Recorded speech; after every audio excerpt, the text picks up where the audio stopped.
ओम नमो ओंकारेश्वर देवताय नमः. ओम नमः शिवाय. ओम नमः शिवाय. अवधूत चिंतन श्री गुरुदेव दत्त. मंडळी, शंका समाधान या कार्यक्रमासाठी मी संगमेश्वर गिरी श्री क्षेत्र ओंकारेश्वर देवस्थान बिलोद्यान जानेगाव येथून आपलं सर्वांचं हार्दिक स्वागत करतो. मंडळी, आज आपण ऐकणार आहोत की एखाद्याचा मृत्यू झाला आणि मृत्यू झाल्यानंतर त्याची जी प्रेत यात्रा निघते, तर त्या प्रेत यात्रेला आपण जातो. बरोबर आहे. आपल्या जवळचं असतं, कोणी नातलग असतं अथवा मित्राच्या घरातील काही असतो, अगर आपल्या संबंधित कुणीतरी असतं, आपल्या ओळखीचं असतं, त्याच्या प्रेत यात्रेला आपण जातो अंत्यविधीला. मग त्यावेळेस आपण कसं वागायला पाहिजे, आपण कसं राहायला पाहिजे, कुठल्या गप्पा मारायला पाहिजे का काय करायला पाहिजे, हे आपल्याला जाणून घ्यायचंय. आता तुम्ही म्हणाल की याच्यात काय जाणून घ्यायची गरज आहे. आता काय झालं, परवा मी रस्त्याने चालत होतो आणि चालत असताना एक प्रेत यात्रा आली समोरून, म्हणून मी थोडस बाजूला झालो आणि आपलं आता बाजूला होऊन आपलं पाहत राहिलो. आता कोणाचे कोण आहेत लोक, म्हणजे कोण गेलं काय, असं असं जाणून घेतो ना माणूस, काय झालंय काय, असं पाहत होतो. तर प्रेत यात्रा पुढे लोक काही होते, काही प्रेत घेतलेले खांदेकरी चालले, त्याच्या पाठीमाग महिला काही होत्या, पुरुष काही होते. आणि पुरुषांना महिला, अगर काही पुरुषांमध्ये महिलांमध्ये अशा काही गप्पा चालल्या होत्या. मी रस्त्याच्या कडेला उभा राहून पाहत होतो. हास्य विनोद, ते पुढे चालली यात्रा, ही माग यांच्या गप्पा, ही हु हाय, म्हणजे हसणं खिदळणं विनोद काहीतरी करत असेल. काय आपण एवढं ऐकत, थोडंच ऐकत येते आपल्याला.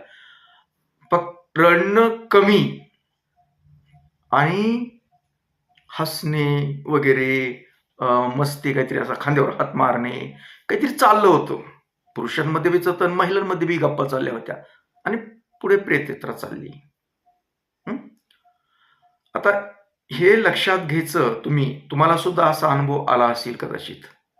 कुठल्या तरी प्रेतयात्रेला गेला त्यानं पाठीमाग अगर तिथे इतर गप्पा, म्हणजे त्या व्यक्तीच्या व्यतिरिक्त गप्पा, आपल्या इकडल्या तिकडल्या काहीतरी, हे जर करत असाल तर ही फार चुकीची गोष्ट आहे. मी पाहिलं परवाच्या दिवशी तसं, तर मला वाटलं ही तुम्ही प्रेत यात्रेला आलात का काही हास्य विनोद करायला आलात. तुम्हाला माहित आहे का, प्रेत निघलं, त्याचा जो आत्मा आहे त्याला अजूनही तृप्ती मोक्ष वगैरे काही भेटलेला नसतो. तो आत्मा भटकतच असतो, लक्षात घ्या. आणि आपले 13 दिवस होईपर्यंत हा आत्मा त्याच्या घराभोवती, घरातले येत असतो, जात असतो, फिरत असतो. त्यावेळेस जर आपण असे हास्य विनोद वगैरे काही करत असाल तर तो प्रेत आत्मा तो सर्व पाहतो, ऐकतो आणि त्याला तुमच्याविषयी तिरस्कार निर्माण होतो. लक्षात घ्या. त्यातील तुम्ही नातलग असाल त्या आत्म्याचे, तर नक्कीच त्याचा वाईट परिणाम होऊ शकतो. घरात सुद्धा काय होतं, एखाद्या वेळेस मृत्यू झालेली व्यक्ती जाते, झालं, प्रेतयात्रा झाली, सगळं झालं, अंत्यविधी झाला की त्यानंतर घरी आल्यानंतर बऱ्याच वेळेस हास्य विनोद वगैरे काही काही करतात, त्या गोष्टी बोलतात आपण घरामध्ये.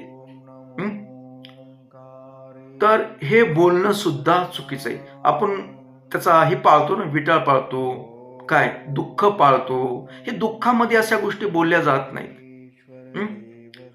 तुम्ही प्रेतयात्रेला निघालात, गेलात म्हणजे तुम्ही कशासाठी गेलात. त्या व्यक्तीविषयी वाटणारी भावना, त्याच्याविषयी वाटणारं प्रेम, या गोष्टीसाठी गेलात ना तुम्ही. तुम्ही जर हास्य विनोद इतर काही करत असाल तर त्या प्रेत आत्म्याला खूप दुःख होतं. मग ह्याचा अर्थ तुम्ही त्याच्यासाठी नाहीच गेला. तुम्ही कोणासाठी गेलात माहित आहे? त्याचे जे नातलग, समजा एखादा प्रेत, त्याच्या घरचं, समजा एखाद्याचे वडील वारले, आई वारली कुणी, त्याचा जे मुलगा असतो, मुलं असतात मोठाली, काही कर्तबगार असतात, प्रतिष्ठित असतात, असं काहीतरी, त्याच्यासाठी तुम्ही गेलात की त्याला दिसावं तुम्ही आलात म्हणून. त्या मेलेल्या माणसासाठी नाहीच गेला तुम्ही, याचा अर्थ त्या व्यक्तीसाठी फक्त गेलात, त्याच्या पुढच्या पिढीसाठी, की आम्ही तुझ्या बापाच्या माईच्या प्रेतयात्रेला, अंत्यविधीला आलो होतो, ही दाखवण्यासाठी गेलात तुम्ही. तुम्हाला त्याच्या मेलेल्या नातलागाविषयी काहीही देणं घेणं नाही. तुम्ही फक्त दाखवायला, तुमची प्रतिष्ठा दाखवायलात की मी तुमच्या अमुक अमुक, तुझ्या आई वडील, इतर भाऊ कोणी असेल, त्याच्या अंत्यविधीला आलो होतो, हे तुम्हाला फक्त दाखवायचे, याच्यासाठी तुम्ही जाता.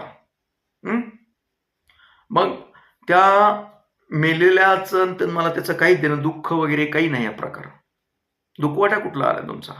जर तुम्हाला दुःख वाटत असेल तर तुम्ही हसणार नाही, शांत रीतीने खाली मान घालून तुम्ही ते जाताल अंत्यविधीला. तुम्ही हास्य खिदळणे, विनोद काही करणं, इतर काही गप्पा मोठमोठ्या मारणं, हे तुम्ही करणार नाही.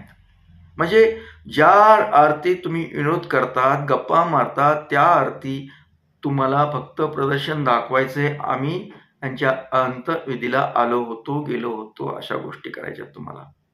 त्या मेलेल्याचं त्याचं काही तुम्हाला देणं घेणं नाही. परंतु लक्षात घ्या, तुम्ही मग त्याच्यासाठी चालला दुसऱ्या, पण तो जो मेलेली व्यक्ती आहे, त्याचा जो अतृप्त आत्मा आहे, प्रेत आत्मा आहे, तो आत्मा सर्व काही पाहत असतो.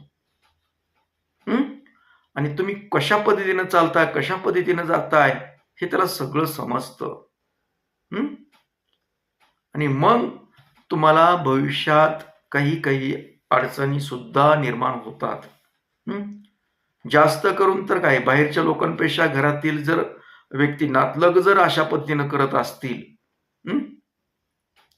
तर नक्कीच तुम्हाला त्याचा त्रास होऊ शकतो, होतो. आता पहिल्यासारखं, पूर्वीसारखं ते रडणं वगैरे बंद झालंय. रडत नाहीत कुणी. पूर्वी लय रडायचे. का रडायचे? याच्या मागचा उद्देश काय होता? की त्या गेलेल्या व्यक्तीला समजावं की माझ्यावर किती प्रेम आहे, मी नसल्यानं किती लोकांना त्रास व्हायलाय, दुःख व्हायलंय, हे त्याच्या मागचा उद्देश होता, रडणं. मग ती कृत्रिम रडो अथवा ओरिजिनल रडो, पण त्या गेलेल्या व्यक्तीला त्याच्याविषयी वाटायचं की माझ्यासाठी कोण कोण रडतंय, कुणाला दुःख झालंय. आणि तुम्ही जर हसत खिदळत असताल तर ती समजतो की आपण गेलेलंच, यांना दुःख नाही, उलट मी गेलो, ही बरं झालं असं त्यांना वाटतंय, बघूत म्हणतो ह्याच्याकडे कसं काय ते. बघा, लक्षात आलं का? आता पूर्वीचे लोक खूप रडत असत, दुःख मानत असत, आता मानत नाहीत काही दुःख. अहो, काही असतात ठराविक लोक ते दुःख मानणारे, पण आता दुःख कुणाला होतच नाही. बरं झालं म्हणतात, गेला ती पिढा गेली, काही वाटत नाही कुणाला त्याच्याविषयी. एवढं दाखवायचं प्रदर्शन करतात, याचा अर्थ.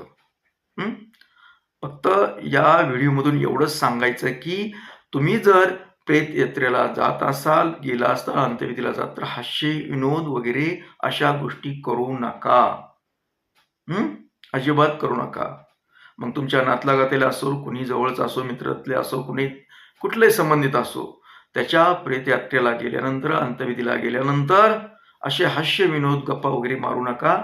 जो तिथला कार्यक्रम शांत, एक दुःख झालंय असं तरी दाखवा. तुमच्या चेहऱ्यावर हास्य विनोद असे, अगर स्मित हास्य असे काही दाखवू नका, कारण तो प्रेत आत्मा सर्व काही पाहत असतो, लक्षात घ्या. आणि मग तुम्हाला भविष्यात त्याचा त्रास सुद्धा होऊ शकतो. एखाद्या वेळेस त्याच्या जर इच्छा, आकांक्षा पूर्ण झाल्या नसतील, तर तो तुमच्या मागं लागू शकतो. तुम्हाला काय माहिती का तुम्हाला, की आपण प्रेतयात्रेला गेलं म्हणजे आपण हातपाय स्वच्छ पुन्हा अंघोळ करतो. का करतो? हं?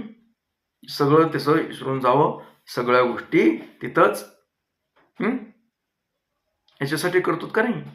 आणि तुम्ही जर अशा प्रकार करत असताल हास्यानं तुमच्या मनामध्ये त्याविषयी भावना चांगल्या नसतील, काही नसतं, गेलं इतरच गोष्टीसाठी गप्पा गोष्टी करण्यासाठी जातात. अगर कुणाला ते प्रदर्शन दाखवण्यासाठी त्याच्या नाद लागला की आम्ही आलो होतो असं दाखवता, याच्यासाठी जाता तुम्ही फक्त.